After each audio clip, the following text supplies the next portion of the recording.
Hello everyone. Today we are going to focus on a concept of Datasphere. So you might get question from interviewer. What is virtual data models in Datasphere? So virtual data models are nothing but it's virtually we are accessing data from the source into the Datasphere without physically storing data into the Datasphere. So Datasphere is having remote table. That is also one of the example of virtual data model. We are accessing data virtually without storing physically into Datasphere.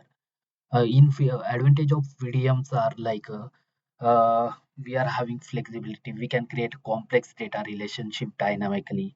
It improves the performance. Also saves the storage space.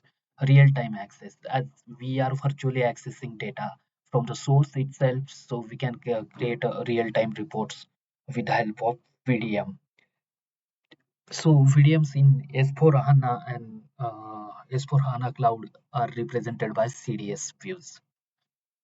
Hit like and subscribe to my channel. Thank you.